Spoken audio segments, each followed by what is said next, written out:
¿Qué tal? Bienvenidas y bienvenidos a nuestra quinta sesión virtual sobre nuestro curso de Teoría de la Constitución.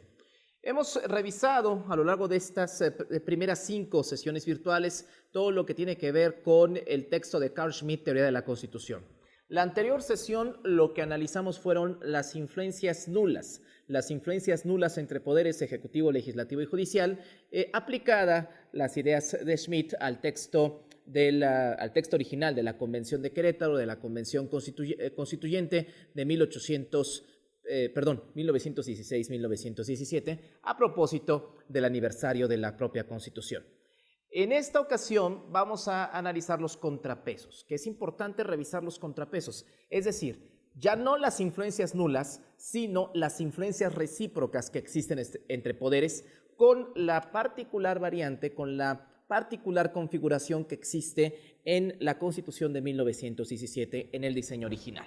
Contrapeso, el contrapeso clásico entre el Ejecutivo y el Legislativo, en el artículo 29 del texto original nos dice lo siguiente: en caso de invasión o perturbación grave de la paz, solamente el presidente de la República, con aprobación del Congreso de la Unión, podrá suspender en todo el país o en lugar determinado las garantías que fuesen obstáculo para hacer frente rápida y fácilmente la situación. Este es un contrapeso entre el Ejecutivo y el Legislativo, porque en efecto el presidente tiene el uso de las Fuerzas Armadas, pero tiene que pasar por la aprobación del Congreso. Y por tanto existe un contrabalanceo, existe una influencia recíproca. Si no pasa por la autorización del Congreso, pues esto difícilmente podría ser posible. En el artículo 65, el Congreso deberá revisar la cuenta pública del año anterior, examinar, discutir y aprobar el presupuesto, estudiar, discutir y votar las iniciativas de ley que se presenten. Las iniciativas que se pueden presentar pueden venir de muchos lados, los congresos de los estados, pero también el propio presidente. Y entonces aquí hay una influencia recíproca, porque el presidente manda iniciativas al Congreso, o la bancada del presidente manda iniciativas al Congreso, pero tienen que atravesar por el filtro de la discusión fraccionaria, de la discusión legislativa. Por otro lado, los presupuestos. Es claro quién manda el presupuesto, la propuesta de presupuesto de ingresos y egresos de la Federación. Es el Ejecutivo. Por tanto, el artículo 65 se inscribe definitivamente en una influencia de carácter recíproca, en un contrapeso entre Ejecutivo y Legislativo. Pero por supuesto la Constitución tiene más artículos que exhiben este tipo de configuración en el diseño constitucional original del 17. El artículo 66, por ejemplo: si las dos cámaras no estuvieran de acuerdo para poner término a las sesiones antes de la fecha indicada, resolverá el presidente de la República. Es un contrapeso, porque si la Cámara de Senadores quiere un periodo extraordinario y si la Cámara de Diputados no quiere ir hacia un periodo extraordinario, pues quien termina poniéndole fin a esta disputa, digamos que el tercero en discordia, es el presidente de la República. El artículo 72, concretamente el apartado A, es claro en lo que dice: aprobado un proyecto de la Cámara de su origen, pasará para su discusión a la otra. Si ésta lo aprobare, se remitirá al Ejecutivo, quien, si no tuviese observaciones que hacer, lo publicará inmediatamente. No basta con que la Cámara de Diputados y la Cámara de Senadores discutan en sus fracciones una iniciativa de decreto o un proyecto de ley o un punto de acuerdo, concretamente un proyecto de ley. No basta con que sea discutido por estas cámaras, se necesita la aprobación final, el respaldo final del Ejecutivo. Esto definitivamente es un contrapeso. Y el contrapeso más fuerte que tiene el Ejecutivo a su favor, que revisábamos en los esquemas de influencias nulas, el Ejecutivo pues está bastante amarrado de manos, y sus facultades son más que soberanas, de tipo más que potestativas, de tipo administrativas, más bien dicho. Pero uno de los grandes resortes que tiene el Ejecutivo, y uno de los artículos por los cuales definitivamente se inscribe este diseño constitucional de Querétaro en un sistema presidencial por excelencia, es precisamente el artículo 72, inciso C. El proyecto de ley o decreto desechado en todo o en parte por el Ejecutivo será devuelto con sus observaciones a la Cámara de origen. Deberá ser discutido por esta, y si fuese confirmado por las 2/3 partes del número total de votos, pasará otra vez a la Cámara Revisora. Si por esta fuese sancionado por la mayoría, el proyecto será ley o decreto y volverá al Ejecutivo para su promulgación. Este es uno de los elementos más importantes porque coloca al Ejecutivo como la cadena, como el fin último del proceso legislativo. Repitamos el artículo. El proyecto de ley o decreto desechado en todo o en parte por el Ejecutivo, es decir, cuando tiene observaciones que hacer el Ejecutivo con respecto a un decreto, ¿qué quiere decir? Que el Ejecutivo no se limita únicamente a publicar lo que viene en la Cámara, sino que el Ejecutivo también puede controlar lo que venga de la Cámara, porque a final de cuentas el Ejecutivo concentra la representación popular unitaria de toda una nación. La Cámara, las cámaras, concentran una representación de tipo fragmentaria. ¿Por qué? Pues los diputados atienden a una representación de distritos, estrictamente hablando, uninominales de mayoría, y los senadores, para el diseño original del 17, pues representan estados, entidades federativas, territorios. No existe en 1917, tenemos un sistema electoral de mayoría simple, de mayoría pura, y no tenemos ningún tipo de intervención proporcional en nuestro sistema electoral. En consecuencia, el Ejecutivo tiene la posibilidad de hacer observaciones y de retornar, es decir, de precaver ciertas leyes que pueden tener exceso de fraccionalismo y que pueden poner en entredicho los intereses nacionales. Y entonces el Ejecutivo puede hacer observaciones y desechar, en lo particular o en lo total, retornar ese proyecto de ley a la Cámara para que sea aprobado. Ahora bien, es muy claro, tampoco la Cámara, tampoco el Legislativo va a estar a predisposición de los caprichos del presidente o de las necedades o fobias del presidente o quizá filias. Por eso es muy claro este apartado C. El proyecto de ley o decreto desechado en todo o en parte por el Ejecutivo será devuelto con sus observaciones a la Cámara de Origen. Deberá ser discutido por esta. Y si fuese confirmado por las 2/3 partes del número total de votos, pasará otra vez a la Cámara Revisora. Si por esta fuese sancionado por la mayoría, el proyecto será ley o decreto y volverá al Ejecutivo para su promulgación. Ya no puede rechazar de nueva cuenta este proyecto de ley porque ya pasó en 2 ocasiones por el tamiz, por la revisión, por la auscultación de la representación fraccionada en el Congreso. ¿Esto a qué forza tanto al Ejecutivo como al Legislativo? A coaligar, a pactar, a hacer política a final de cuentas, porque el Ejecutivo tiene una bancada vinculante en el Congreso y dependerá de la fortaleza de esa bancada o no, lo difícil o lo fácil que le haga la vida el Congreso al presidente. Hay más cuestiones importantes en el artículo 73, fracción 12. El Congreso tiene la facultad para declarar la guerra en vista de los datos que presente el Ejecutivo. Se coordinan los anteriores artículos que estábamos señalando con que el presidente puede disponer de las Fuerzas Armadas, pero para hacer una intervención de carácter militar en tiempos de guerra necesita la aprobación del Congreso. ¿Y qué más tenemos? El artículo 76, por ejemplo, fracción quinta. Cuando hayan desaparecido todos los poderes constitucionales en un Estado, el nombramiento del gobernador se hará por el Senado, a propuesta interna por el presidente de la República, con aprobación de las 2/3 partes de los miembros presentes y en los recesos por la comisión permanente. El funcionario así nombrado no podrá ser electo gobernador constitucional. Cuando desaparecen los poderes a través de una intervención del Estado, el presidente puede enviar una terna, pero es el Senado, a partir de sus 2/3 partes, quien tendrá la última palabra al respecto. Es definitivamente el Senado y nadie más. Una vez más, vemos puntos de gravedad, puntos de equilibrio, influencia recíproca entre el Ejecutivo y el Legislativo. Y tenemos más de este tipo de contrapesos. El artículo 86, por ejemplo. El cargo de presidente de la República solo es renunciable por causa grave, que calificará el Congreso de la Unión, ante el que se presentará la renuncia. Es decir, el Ejecutivo puede presentar su renuncia, pero la renuncia no se hace efectiva hasta que el Congreso la apruebe. Si el Ejecutivo presenta la renuncia y el Congreso no la aprueba, entonces definitivamente no tenemos renuncia y seguimos teniendo presidente. El artículo 88 también es muy claro.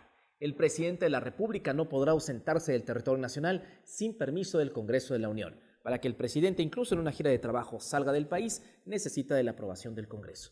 El artículo 89, fracción tercera. El Ejecutivo podrá nombrar los ministros, agentes diplomáticos y cónsules generales con aprobación del Senado para enviar a un representante plenipotenciario, para enviar a un embajador, para enviar a un cónsul, para enviar pues prácticamente a los primeros peldaños del Servicio Exterior mexicano, se necesita la aprobación del Senado. No puede enviarlo a libre albedrío. Una vez más, aquí la negociación es fundamental entre las fracciones que forman parte del espectro representativo de la Cámara de Senadores. ¿Qué más tenemos? Artículo 89, fracción cuarta. El Ejecutivo podrá nombrar con aprobación del Senado los coroneles y demás oficiales superiores del Ejército y Armada Nacional y los empleados superiores de Hacienda. Una vez más, aquí tenemos una fuerte injerencia del Congreso en las actividades netamente administrativas, netamente facultativas del Ejecutivo. Tenemos, una vez más, estructuras de contrapeso. En el artículo 89, fracción octava, hay una cuestión interesante. El Ejército podrá declarar la guerra en nombre de los Estados Unidos mexicanos previa ley del Congreso de la Unión. Es decir, se tiene que declarar el estatus de esa guerra, los términos de la enemistad y, por supuesto, las formas del funcionamiento bélico. Pero esto no lo puede hacer el presidente a libre albedrío, tiene que ser forzosamente a través de la injerencia del Congreso de la Unión. Es curioso, pero hay en los hemos contado por lo menos 3 artículos que hablan precisamente de esta relación, declaración de guerra y movilidad de tropa por parte de una invasión extranjera, por parte del Ejecutivo, pero los 3 hablan del mismo, digamos que de la misma causa, de la misma circunstancia, pero en 3 momentos diferenciados. Tenemos más en el artículo 89, fracción décima. El Ejecutivo podrá dirigir negociaciones diplomáticas y celebrar tratados con las potencias extranjeras, sometiéndolos a la ratificación del Congreso Federal. Un tratado no entra en vigor hasta que no es ratificado por las cámaras respectivas, por las cámaras de senadores respectivas. Aquí concretamente habla del Congreso Federal, lo cual quiere decir tanto Cámara de Diputados como Cámara de Senadores, el Congreso de la Unión. Y un tratado firmado por el Ejecutivo frente a otro de una potencia extranjera no entra en funciones hasta no ser ratificado. Una vez más nos encontramos ante esquemas de contrapesos. El artículo 131 es facultad privativa de la Federación gravar las mercancías que se imponen o exporten o que pasen de tránsito por el territorio nacional. Pero esto atraviesa, por supuesto, este gravamen de la Federación, atraviesa la Federación, recordemos que la Federación está dividida en Ejecutivo, Legislativo y Judicial, estos gravámenes pasan, por supuesto, por la aprobación de, en términos procesales, por la aprobación del Congreso. Por tanto, también se inscribe aquí una relación de equilibrio, de influencia recíproca entre Ejecutivo y Legislativo. Bueno, volteemos el tema. Los contrapesos entre Legislativo, qué curioso que el centro de los contrapesos es el Legislativo. Con los contrapesos no existentes entre el Ejecutivo, esos ya los acabamos de desarrollar, el contrapeso existente entre el Legislativo y Poder Judicial. Y aquí lo que tenemos son esquemas de influencia recíproca entre los mismos. Concretamente hay 2 artículos que llaman poderosamente la atención. El artículo 94, que dice que a partir de 1923 los ministros de la Suprema Corte de Justicia de la Nación, magistrados de circuito y jueces de distrito, solo podrán ser removidos cuando se observe mala conducta y previo el juicio de responsabilidad respectivo. Es decir, ¿hay inamovilidad para este momento? Sí, a partir del 23 existe un periodo de prueba y después hay inamovilidad por parte de los ministros de la Suprema Corte de Justicia de la Nación.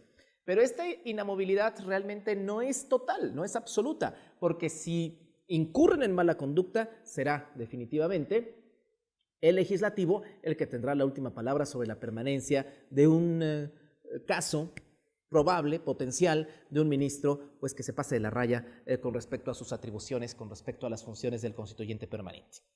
El artículo 99. El cargo de ministro de la Suprema Corte de Justicia de la Nación solo es renunciable por causa grave, calificada por el Congreso de la Unión, ante el que se presentará la renuncia. Esto es muy clásico.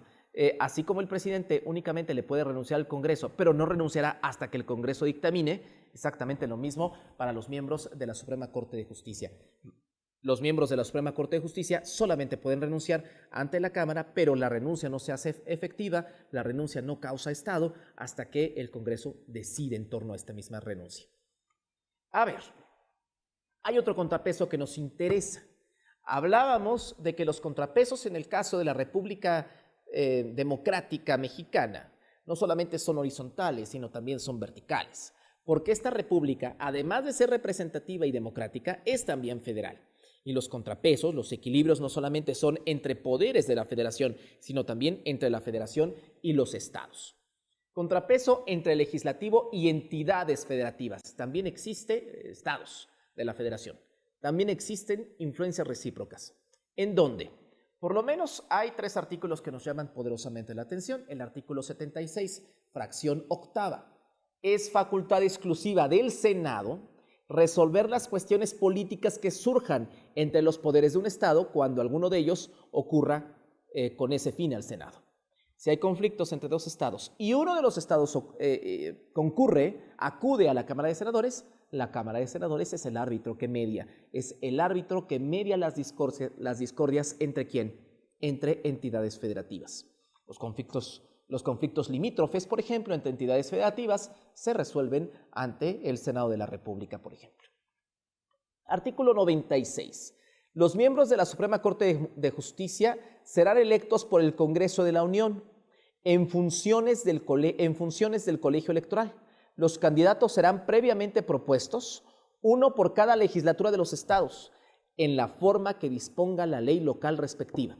Esto también llama la atención y también se trata de un contrapeso. ¿Y por qué un contrapeso? Porque son las legislaturas de los estados los que proponen a los candidatos. Y el resultado de estas propuestas es precisamente el Congreso de la Unión, erigido como colegio electoral, quien determinará entre las propuestas que vengan de las legislaturas locales. Por supuesto, se trata de un contrapeso absoluto entre el legislativo y las entidades federativas, entre el Congreso y las entidades federativas, porque el Congreso no podrá votar la sustitución de un ministro de la Suprema Corte de Justicia de la Nación hasta que no tenga las candidaturas que manden las legislaturas locales. Esto, por supuesto, no es así en la realidad, no es así en el texto vigente. Quien tiene que enviar la terna es el presidente de la República el Senado de la República decide a través de esta terna. Si el Senado no decide entre ninguno, no se cumple el 50% más 1, en consecuencia, el presidente tiene que enviar una nueva terna donde no puede repetir a los candidatos anteriores. Pero eso es el diseño actual, el diseño vigente. Originalmente las cosas no eran así en el constituyente de 1916-17.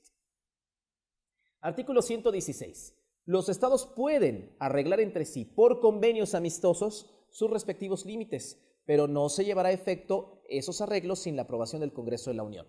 Si hay problemas, el artículo 76, fracción octava, se conecta, hay tráfico normativo entre el artículo 76, fracción octava y el artículo 116. ¿Por qué? Si hay un conflicto limítrofe entre estados, tienen que acudir al Senado de la República para que el Senado medie y exista una resolución favorable para los dos o favorable para uno de los estados en disputa. Pero, ¿qué es lo que ocurre si llegan a un acuerdo amistoso con respecto a los límites territoriales y a los usos de los recursos naturales en esos límites territoriales? Bueno, si llegan a un acuerdo amistoso, este acuerdo no será válido hasta que no sea ratificado por el Congreso de la Unión. Se trata una vez más de un contrapeso entre el legislativo y las entidades federativas. Pero hay más contrapesos y cada vez son más interesantes en el diseño constitucional del 17.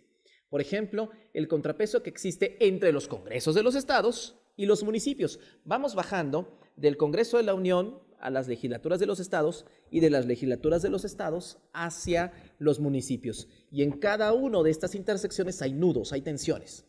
El artículo 115, fracción tercera, es muy revelador, porque nos dice que los municipios administrarán libremente su hacienda, la cual se formará de las contribuciones que señalen las legislaturas de los estados y que en todo caso serán las suficientes para atender a sus necesidades. El municipio es libre, es autónomo en su régimen interior. Él podrá administrar los recursos provenientes de su hacienda, pero ¿quién fija los términos de esas contribuciones? Por supuesto, los congresos de los estados. Esto en el diseño original de 1917 aclarando. Ahora bien, viene otro contrapeso interesante, que es un contrapeso que es una absoluta innovación en el diseño constitucional, no solamente mexicano, en el diseño constitucional de Occidente, que es de las cosas más interesantes que existen en el texto. Y esto pues nos lleva al artículo, por supuesto, 123, a 3 fracciones para ser precisos. La fracción 16 dice: tanto los obreros como los empresarios tendrán derecho para coaligarse en defensa de sus respectivos intereses, formando sindicatos, asociaciones profesionales. La fracción 18 continúa: las leyes reconocerán como un derecho de los obreros y de los patronos las huelgas y los paros. Y finalmente dice: las huelgas serán lícitas cuando tengan por objeto conseguir el equilibrio entre los diversos factores de la producción, armonizando los derechos de trabajo con los del capital. Estos 2 apartados del artículo 123 son fundamentales, porque por un lado, tanto obreros como empresarios pueden asociarse en cámaras propias de sus gremios. Es decir, se les da la posibilidad de asociarse colectivamente, de asociarse gremialmente. Y esto, por supuesto, les está abriendo los derechos de la seguridad social, no como derechos de individuos, sino como derechos colectivos. Porque al momento de estar inscrito en un contrato colectivo, al momento de estar inscrito en una fábrica, de ser trabajador de alguna industria concretamente, de alguna terminal de la producción nacional, y estar sindicalizado, pues eso ya da derechos colectivos a los trabajadores, que son curiosamente derechos sociales. Pero eso no es la innovación. La innovación es que llama a que les otorga el derecho de huelga. Las leyes reconocerán como un derecho de los obreros y de los patronos las huelgas y los paros. Es decir, ejercer la huelga y ejercer el paro es un derecho, y es un derecho constitucional. Pero no solamente un derecho constitucional, sino que también existe una distinción interesante en ese derecho constitucional. ¿Y cuál es esa? Huelgas lícitas e ilícitas. Las ilícitas, dice más adelante el texto original del 123, es aquellas con exceso de violencia y que dañen a terceros. Y las huelgas esas son las ilícitas. Y las huelgas que son lícitas, es muy clara la fracción. Las huelgas serán lícitas cuando tengan por objeto conseguir el equilibrio entre los diversos factores de la producción, armonizando los derechos del trabajo con los del capital. Trabajo y capital. Interesante que se lleven estos conceptos a nivel de derecho constitucional, de diseño constitucional de poderes. Aquí, ¿ante qué tipo de contrapeso estamos? Ante un contrapeso francamente inadvertido por la teoría constitucional. Un contrapeso de las fuerzas productivas organizadas frente a los poderes de la federación. Porque ¿qué es una huelga de trabajadores asociados y agremiados? Sino, sobre todo estratégicamente hablando, pensemos en ferrocarrileros, pensemos en electricistas, pensemos en trabajadores de la industria de la transformación y del petróleo, pensemos en sectores estratégicos. ¿Qué implicaría una huelga de trabajadores organizados, sindicalizados en sectores estratégicos para el desarrollo nacional, sino una especie de resistencia organizativa, gremial, sectorial, frente a las decisiones, a las legislaciones, a las administraciones presupuestales, a las medidas administrativas de tipo ejecutivas que pueda tomar cualquiera de los poderes respectivos de la Unión? Definitivamente, aquí es la gran innovación del diseño constitucional mexicano, porque son las fuerzas productivas organizadas, sectorial y gremialmente, corporativamente hablando, frente a los poderes, a probables arbitrariedades o vejaciones de los poderes de la federación. La historia del sindicalismo en México corre precisamente en estas 3 fracciones del 123 constitucional. Y finalmente, contrapeso por división. Es decir, cuando hablamos de contrapeso de división, recordemos lo que nos decía Schmitt, un poco para ir cerrando la sesión. Hay influencias nulas entre poderes, donde uno tiene primicia sobre otros. Hay influencias recíprocas entre poderes y finalmente existen divisiones al seno de un poder. Una de las primeras divisiones que encontramos es el supremo poder de la federación. ¿Y cuál es el supremo poder de la federación? El artículo 49 es muy claro. El supremo poder de la federación se divide para su ejercicio en legislativo, ejecutivo y judicial. No podrán reunirse 2 o más de estos poderes en una sola persona o corporación, ni depositarse el legislativo en un individuo, salvo el caso de facultades extraordinarias, dice el artículo original. Ahí está claramente cómo existe una división y mucho cuidado, porque cuando la Constitución se refiere a los poderes de la federación o a la federación, está implicando directamente los 3, ejecutivo, legislativo y judicial, porque la sumatoria de los 3 conforma la federación. ¿Por qué hablamos de un contrapeso? Porque el hecho de que existan funciones diferenciadas, alternantes, influencias nulas e influencias recíprocas, la sola división del supremo poder de la federación ya implica un contrapeso, porque como muy bien dice el artículo, no podrá reunirse dos o más de estos poderes en una sola persona o corporación, ni depositarse el legislativo en un individuo, salvo el caso de las facultades extraordinarias. Que técnicamente no legisla el presidente en facultades extraordinarias, decreta, que es distinto. El decreto no es lo mismo que una legislación. Tenemos más contrapesos por divisiones ahora en el seno del poder legislativo. Creo que es obvio, el artículo 50 es bastante claro. Los poderes legislativos de los Estados Unidos mexicanos se depositará en un Congreso General, que se dividirá en dos cámaras, una de diputados y otra de senadores. Tenemos una división de poderes porque tenemos el poder legislativo dividido en una Cámara de Diputados y en una Cámara de Senadores. Es decir, tenemos una república bicameral. Y el artículo 111 dice, de los delitos oficiales conocerá el Senado, erigido en gran jurado, pero no podrá abrir la averiguación correspondiente sin previa acusación de la Cámara de Diputados. ¿Qué pasa cuando cuando el Congreso se erige como el gran jurado, como la gran comisión que termina juzgando una procedencia? Lo que veíamos en clases pasadas. Bueno, el Senado podrá conocer siempre y cuando el fallo sea procedente, es decir, la Cámara de Diputados, erigida en gran jurado, falle negativamente en contra de la persona procesada, del político caído en desgracia, del político en deshonra que está a punto de ser desaforado. En consecuencia, si en la Cámara de Diputados el juicio de procedencias concurre, pues tendrá que discutirlo la Cámara de Senadores. La Cámara de Senadores perfectamente podría parar el asunto, pero si decide no pararlo, entonces pues esto sería un mal presagio, un muy mal día para aquel político procesado públicamente hablando. Finalmente, ¿cuál es el equilibrio permanente? Es decir, al final de todas las influencias nulas, de todos los contrapesos, tanto contrapesos por influencias recíprocas como contrapesos por división, hay un equilibrio que es constante y permanente. Hay una ficha, hablando de dominó, hay una mula de 6 que abre el juego. ¿Y cuál es esta ficha que abre el juego? ¿Cuál es este equilibrio permanente? ¿Quién más? Artículo 41, claro y contundente. El pueblo ejerce su soberanía por medio de los poderes de la Unión, en los casos de la competencia de estos y por los de los estados, en los que toca a sus regímenes interiores, en los términos respectivamente establecidos por la presente Constitución Federal y las particulares de los estados, las que en ningún caso podrán contravenir las estipulaciones del Pacto Federal. ¿Qué es concretamente, cuál es concretamente el equilibrio permanente? Pueblo versus ¿qué? Federación. ¿Y por qué hay un equilibrio? Porque la federación puede ser disuelta. El pueblo no.